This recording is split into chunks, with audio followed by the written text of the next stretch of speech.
IPL വീണ്ടും ആരംഭിക്കാൻ പോവാണ്. അപ്പോൾ ഒരു IPL ആരംഭിക്കുന്നത് RCB കൊൽക്കത്ത മത്സരത്തോട് കൂടിയിട്ടാണ് ആരംഭിക്കുന്നത്. ബംഗളൂരുവിലെ ചിന്നസ്വാമി സ്റ്റേഡിയത്തിലാണ് മത്സരം നടക്കുന്നത്. അപ്പോൾ നമുക്കറിയാം RCB ഇപ്പം നിലവിൽ പോയിന്റ് പട്ടികയിൽ 2ാം സ്ഥാനത്തുള്ള ടീമാണ്. കൊൽക്കത്ത പോയിന്റ് പട്ടികയിൽ താഴെയാണെങ്കിൽ പോലും പുറത്തായിട്ടില്ല. അതെ, 6ാം സ്ഥാനത്താണ്, പക്ഷെ പുറത്തായിട്ടില്ല. പ്രതീക്ഷ പറഞ്ഞ കണക്കുകളിൽ ചില പ്രതീക്ഷകളുണ്ട്. പക്ഷെ RCB ഒരു എവേ മത്സരങ്ങളിൽ ശക്തമായ പെർഫോമൻസ് കാഴ്ചവെക്കുകയും ഹോം മത്സരത്തിൽ ഒരു മോശം പെർഫോമൻസ് കാഴ്ചവെക്കുകയും ചെയ്യുന്ന ഒരു ടീമാണ് ഇപ്പം നിലവിലെ സാഹചര്യത്തിൽ. അപ്പോൾ ഇനി ഈ ഒരു മത്സരത്തിൽ ആർക്കാണ് സാധ്യത? RCB കൊൽക്കത്ത മത്സരം.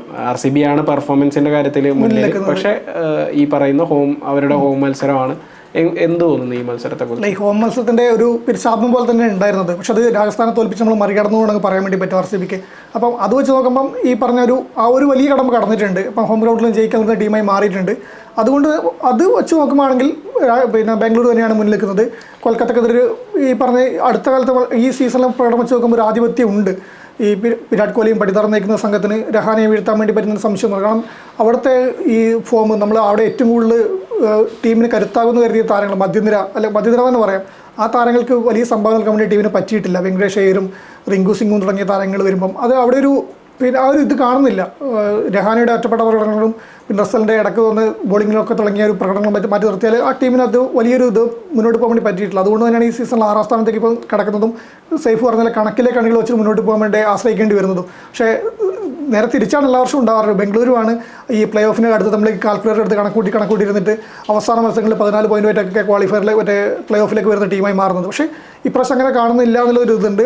മികച്ച രീതിയിൽ കോഹ്ലിക്കും സംഘത്തിനും മുന്നോട്ട് പോകാൻ വേണ്ടി പറ്റുന്നുണ്ട്. അത് കഴിഞ്ഞ 5 വർഷങ്ങളൊക്കെ ഒരു തോൽവി മാത്രമേ ഉള്ളൂ, ബാക്കി 4 വർഷങ്ങൾ വിജയിച്ചിട്ടുണ്ട്.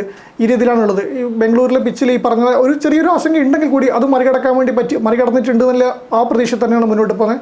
അപ്പം അടുത്ത മത്സരത്തിൽ ഒരു ശക്തമായ വിജയത്തോടെ തിരിച്ചു വന്ന് പ്ലേ ഓഫിൽ ക്വാളിഫയറിലേക്കുള്ള മുന്നിലേക്ക് എത്താൻ വേണ്ടി പോയിന്റ് ടേബിളിൽ ആ സ്ഥാനം ഉറപ്പിക്കാൻ വേണ്ടി വരുന്നതാണ് പ്രതീക്ഷിക്കുന്നത്. മറുവശത്ത് ഇപ്പോൾ നമുക്കറിയാം, ഇപ്പോൾ ഇംഗ്ലീഷ് താരങ്ങളായിട്ടുള്ള പല താരങ്ങൾ, ഇപ്പോൾ ഫിൽസാൾട്ട്, ജേക്കബ് ബത്തൽ ഇവരൊക്കെ കളിക്കുമെന്നുള്ള കാര്യം സംശയം ഉണ്ടായിരുന്നു. പക്ഷേ ടീം, അതായത് ഇംഗ്ലണ്ട് വെസ്റ്റ് ഇൻഡീസ് ടീം പ്രഖ്യാപിച്ചതിൽ ബത്തൽ മാത്രമാണ് ഉൾപ്പെട്ടിട്ടുള്ളത്. ലിവിങ്സ്റ്റണും ഫിൽസാൾട്ടും തിരിച്ചെത്തും തന്നെയാണ് പ്രതീക്ഷിക്കുന്നത്. മറുവശത്ത് റൊമാരിയോ ഷെപ്പേർഡ് എന്ന് പറയുന്ന ഒരു താരം, അപ്പോൾ ഷെപ്പേർഡ് വെസ്റ്റ് ഇൻഡീസ് ടീമിൽ ഉൾപ്പെട്ടിട്ടുണ്ടെങ്കിൽ പോലും തിരിച്ചെത്തും എന്ന് തന്നെയാണ് പറയുന്നത്. പക്ഷേ ഇവർ തമ്മിലുള്ള ടൂർണമെന്റ് ആരംഭിക്കുന്നത് മെയ് 29-നാണ്. IPL-നെ സംബന്ധിച്ച് IPL-ലെ ഒരു അവസാന ഘട്ടത്തിലേക്ക് പ്ലേ ഓഫ് മത്സരങ്ങളൊക്കെ നടക്കുന്ന ഒരു സമയം കൂടിയാണ്. അപ്പോൾ ആ ഒരു സമയത്ത് സ്വാഭാവികമായിട്ടും എന്തായാലും ഇനിയുള്ള 2 മത്സരങ്ങൾ ഇവർ കളിക്കുകയും അത് കഴിഞ്ഞ് നാഷണൽ ഡ്യൂട്ടി, ഇത് പറയാൻ പറ്റില്ല. കാരണം ഈ താരങ്ങൾക്ക് സ്വാഭാവികമായിട്ട് ഇവരൊക്കെ ഇപ്പോൾ ഒരു ടീമിനെ പ്രഖ്യാപിക്കുമ്പോൾ എക്സ്ട്രാ ആയിട്ട് ഉൾപ്പെടുത്തിയിട്ടുള്ള താരങ്ങളാണെങ്കിൽ സ്വാഭാവികമായിട്ട് അവർ അതാത് ക്രിക്കറ്റ് ബോർഡുകളുമായിട്ട് സംസാരിച്ച് എന്താണ് തീരുമാനിക്കുന്ന ആ ഒരു തീരുമാനത്തിലായിരിക്കും വരുന്നത്. പക്ഷെ ഇപ്പോഴത്തെ ഒരു ആശങ്ക, ഫസ്റ്റ് ഇപ്പോൾ ആദ്യ മത്സരം എന്ന് പറയുമ്പോൾ ഹേസൽവുഡിന്റെ ഒരു എന്താ പറയുക അഭാവം തന്നെയാണ്. അത് എങ്ങനെയായിരിക്കും RCBയെ ബാധിക്കുന്നത്? അല്ല, ഇപ്പം RCBയുടെ പ്രകടനം പിന്നെ കമ്പയർ ചെയ്യണമെങ്കിൽ ഈ സീസണിൽ തന്നെ ഇവർ തമ്മിൽ കളിച്ച മത്സരം നമുക്ക് നോക്കിയാൽ മതി. അതിൽ രഹാനയായിരുന്നു കൊൽക്കത്തയ്ക്ക് വേണ്ടി തുടങ്ങിയത്. നേരെ കുറച്ച് ഇപ്പുറത്തേക്ക് വരുമ്പോഴാണെങ്കിൽ പിന്നെ സാൾട്ടും കോഹ്ലിയും മികച്ച രീതിയിൽ തുടക്കം നൽകിയ മത്സരമായിരുന്നു. അപ്പോൾ 177 16 ഓവറിലാറ്റം മറികടക്കാൻ വേണ്ടി RCBക്ക് പറ്റിയിട്ടുണ്ട്. RCBയുടെ കരുത്ത് ഒരു താരത്തിൽ മാത്രം ഒതുങ്ങുന്നൊരു സീസണല്ല. ഈ പറഞ്ഞ 1-2 താരങ്ങൾ മാറി നിന്നാലും ഈ സീസണിൽ വലിയ പ്രശ്നമുണ്ടെന്ന് എനിക്ക് തോന്നുന്നില്ല. അന്ന് ദേവദത്ത് പടിക്കൽ ഇമ്പാക്ട് പ്ലെയർ തിളങ്ങാൻ പറ്റാതെ പോയത് പടിക്കൽ മാത്രമാണ്. പടിക്കലിന് ഇപ്പം നമുക്ക് സേവനം ലഭിച്ചില്ലെങ്കിൽ കൂടി ആ ആശങ്ക വരുന്നില്ല. അതിൽ ആണ് അവിടെ ബാക്കിയാവുന്നത്. അതുകൊണ്ട് തന്നെ കൊൽക്കത്തയെ മറികടക്കുന്നതിൽ വലിയൊരു ടാസ്ക് ആയിട്ട് തോന്നില്ല. ഒരു താരത്തെ മാത്രം, ഹെസൽവുഡിനെ പോലെ താരത്തെ മാത്രം വെച്ചിട്ട് നമുക്ക് നോക്കിയിട്ട് കമ്പയർ ചെയ്യേണ്ട ആവശ്യം ഉണ്ടാകും തോന്നുന്നില്ല. നിലവിലെ ഫോം വെച്ച് നോക്കുമ്പം ഒരു ടീമായിട്ട് മാറിയിട്ടുണ്ട്. RCB എല്ലാ കാലത്തും മികച്ച താരങ്ങളെ കൊണ്ടുവരുന്ന ഒരു ടീമായിരുന്നു, സ്ക്വാഡായിരുന്നു. മികച്ച നമുക്കറിയാം, പിന്നെ ഗെയിലും ഡി ബില്ലിയേഴ്സും രാഹുലും കോഹ്ലിയും എല്ലാം താരങ്ങളും ഒരുമിച്ച് കളിച്ചിരുന്ന ടീമാണ്. പക്ഷെ എന്നിട്ട് നേടാൻ പറ്റാതെ പോയ ഇതിലേക്കാണ് ഇപ്പം അവരടുത്തുകൊണ്ടിരിക്കുന്നതെന്ന് പറയാൻ വേണ്ടി പറ്റും. അങ്ങനെയാണ് ഇപ്പോഴത്തെ പ്രകടനം വെച്ച് വിലയിരുത്തി പോകുന്നത്. ഇപ്പം പടിതാർ നയിക്കുന്ന സംഘത്തിന് മികച്ച രീതിയിൽ സാൾട്ടനും കോഹ്ലിക്കായിരുന്നു ഒരു തുടക്കം നൽകാൻ വേണ്ടി പറ്റുന്നുണ്ടെങ്കിൽ പടിക്ക് നന്നായിട്ട് പിന്നെ കോൺട്രിബ്യൂട്ട് ചെയ്തിരുന്നു. അങ്ങനെ നല്ല രീതിയിൽ പോകാൻ വേണ്ടി പറ്റുന്നുണ്ട്. ബൗളിങ്ങിലേക്ക് എത്തുമ്പോഴും അങ്ങനെ തന്നെയാണ്. വലിയൊരു ഇതില്ലാതെ റൺ വഴങ്ങുന്നുണ്ടെങ്കിൽ കൂടി വലിയ രീതിയിലേക്ക് പോകാതെ നോക്കാൻ വേണ്ടി ബൗളിംഗ് നിരക്കാൻ പറ്റുന്നുണ്ട്. അപ്പോൾ ഒരു താരത്തെ മാത്രം വെച്ചിട്ട് നമുക്ക് ആശങ്കയുണ്ട് തോന്നുന്നില്ല. നിലവിലെ അവസ്ഥയിൽ കൊൽക്കത്തയെ മറികടക്കുക എന്നുള്ളത് വലിയൊരു ടാസ്ക് ഒന്നും ആയിരിക്കില്ല. കൊൽക്കത്തയെ മറികടന്ന് പോയിന്റ് ടേബിളിൽ മുന്നിട്ട് പോകുന്നത് മാത്രമായിരിക്കും ഇവർ നോക്കുന്നത്. തീർച്ചയായും. ഇപ്പോൾ RCBയുടെ ബാറ്റിങ്ങിൻ്റെ കാര്യം നോക്കുകയാണെങ്കിൽ ടോപ്പ് ഓർഡർ തന്നെയാണ് RCBയുടെ ഏറ്റവും വലിയ കരുത്ത്. അതിൽ തന്നെ വിരാട് കോഹ്ലി കാഴ്ചവെക്കുന്ന ഒരു പ്രകടനം മികച്ച പ്രകടനം തന്നെ.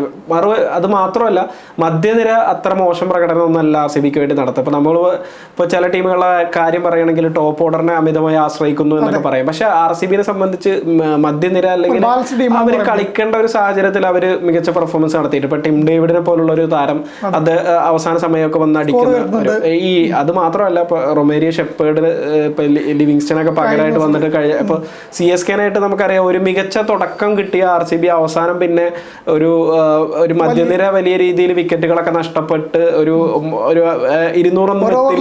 180 വരെ കടക്കൂ എന്നുള്ള ഒരു സംശയത്തിലൊക്കെ വന്ന സമയത്താണ് ഇങ്ങനെ ഒരു അടി, അത് എജ്ജാതി അടി എന്ന് പറഞ്ഞ ആ ഒരു അടിക്കുകയും 200 അല്ല 210-ലധികം റൺസ് സ്കോർ ചെയ്യുകയും ചെയ്യുന്നത്. അപ്പൊ അങ്ങനെ നോക്കുകയാണെങ്കിൽ RCBയുടെ ഒരു കരുത്ത് ബാറ്റിംഗ് തന്നെയല്ലേ അങ്ങനെ. തീർച്ചയായും അതാണ് ഇപ്പോൾ പറഞ്ഞത്. ഇപ്പം അവർ 174 റണ്ണാണ് അടിച്ചത്. ഒരു ഭേദപ്പെട്ട സ്കോറാണ് T20 വരുന്നത്. പക്ഷെ അത് മറികടക്കാൻ വേണ്ടി 16-4 ഓവർ മാത്രമേ ബാംഗ്ലൂരിന് വേണ്ടി വന്നുള്ളൂ. 3 വിക്കറ്റ് നഷ്ടപ്പെട്ടുള്ളൂ. ഈ പറഞ്ഞ പോലെ സാൾട്ടും കോഹ്ലി മിക്സഡൊക്കെ പടിതാർ നന്നായി കളിക്കുന്നു. ഇവരെല്ലാം ലിവിങ്സ്റ്റൺ സംഭാവന ചെയ്യുന്നു. ഇമ്പാക്ട് വരെ ഒന്ന് മറ്റേ ഞാൻ നേരത്തെ പറഞ്ഞ പഠിക്കൽ 10 റണ്ണെടുത്ത് പോയി പുറത്താവുന്നേ ഉള്ളൂ. നല്ല രീതിയിൽ കളിക്കാൻ വേണ്ടി പറ്റുന്നുണ്ട്. അത് ആ രീതിയിൽ തന്നെ മുന്നോട്ട് പോയി. ഇപ്പോൾ പറഞ്ഞാൽ നമ്മൾ താരങ്ങളെല്ലാം അവസരത്തിനകത്ത് ഉയരുന്നുണ്ട്. ഓരോ മത്സരത്തിൽ ഓരോ ഹീറോകൾ വരുന്ന രീതിയിലാണ് ബാംഗ്ലൂർ കളിച്ചു പോകുന്നത്. അപ്പം ആ ഒരു ആശങ്ക വരുന്നില്ല. നേരെ മറിച്ച് ഈ പറഞ്ഞ ഹേസൽവുഡിൻ്റെ കഴിഞ്ഞ ദിവസം കൊൽക്കത്തയ്ക്ക് വരെ 2 വിക്കറ്റ് എടുത്തിട്ടുണ്ടായിരുന്നെങ്കിൽ കൂടി ബാക്കിയുള്ള താരങ്ങൾ ബോളർമാർ ഈ റണ്ണിൻ്റെ വലിയൊരു പ്രശ്നത്തിലേക്ക് പോകുന്നില്ല. അപ്പം പ്രതീക്ഷിക്കാനുണ്ട്.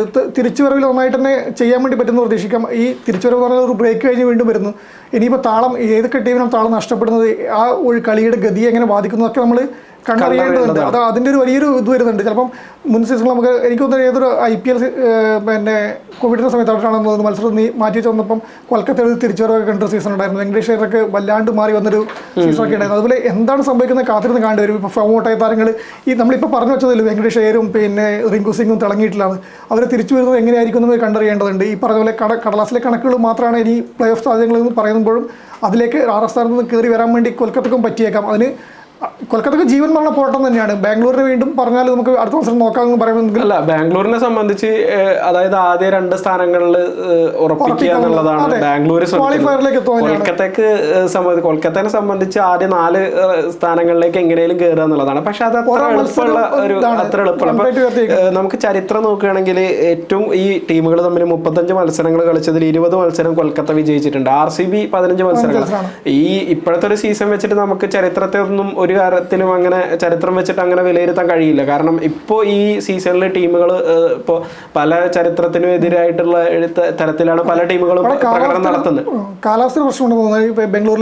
അതെ അതെ, അതൊരു പ്രശ്നമാണ്. മഴക്കൊരു സാധ്യത പറയുന്നുണ്ട്. അങ്ങനെ മഴ പെയ്ത് മത്സരം ഉപേക്ഷിക്കപ്പെട്ട് കഴിഞ്ഞാൽ അത് ബാംഗ്ലൂരിനാണെങ്കിൽ നേട്ടം എനിക്ക് തോന്നുന്നത്. കാരണം കൊൽക്കത്തക്ക് പിന്നെ പ്രതീക്ഷകൾ മൊത്തത്തിൽ അങ്ങ് തീരുവാണ്. പക്ഷെ ബാംഗ്ലൂരിനെ സംബന്ധിച്ച് ഏറ്റവും പോസിറ്റീവ് ആയിട്ടുള്ളത് 2 പോയിന്റും 2 പോയിന്റായിട്ട് തന്നെ കിട്ടുക എന്നുള്ളതാണ്. അതിലൊരു പോയിന്റ് കുറഞ്ഞാണ് അവർ 4ാം സ്ഥാനത്തോ 3ാമതോ പോയി എലിമിനേറ്റർ കളിക്കേണ്ട ഒരു അവസ്ഥയൊക്കെ വന്നു കഴിഞ്ഞാൽ അത് ബുദ്ധിമുട്ടാവും എന്ന രീതിയിലാണ് അവർ ചിന്തിക്കുന്നത്. എന്തായാലും ഒരു നല്ല മത്സരം തന്നെ ഈ ടീമുകൾ തമ്മിൽ RCBയും കൊൽക്കത്തയും തമ്മിൽ നമുക്ക് കാണാൻ കഴിയും എന്നുള്ള കാര്യത്തിൽ സംശയമില്ല. അത് ഏറ്റവും കൂടുതൽ അതിനെ സ്വാധീനിക്കുന്നത് ഓരോ ടീമിന്റെ സ്ട്രക്ചർ തന്നെയായിരിക്കും. ഏതൊക്കെ താരങ്ങളില്ല, ഏതൊക്കെ താരങ്ങൾ വരുന്നു എന്ന കാര്യത്തിൽ കൃത്യമായൊരു ഉറപ്പും കൂടി വന്നു കഴിഞ്ഞാൽ നമുക്ക് കൃത്യമായി മനസ്സിലാക്കാം എങ്ങനെയാണ് ഈ മത്സരം മുന്നോട്ട് പോകുന്നത് എന്ന്. തീർച്ചയായും.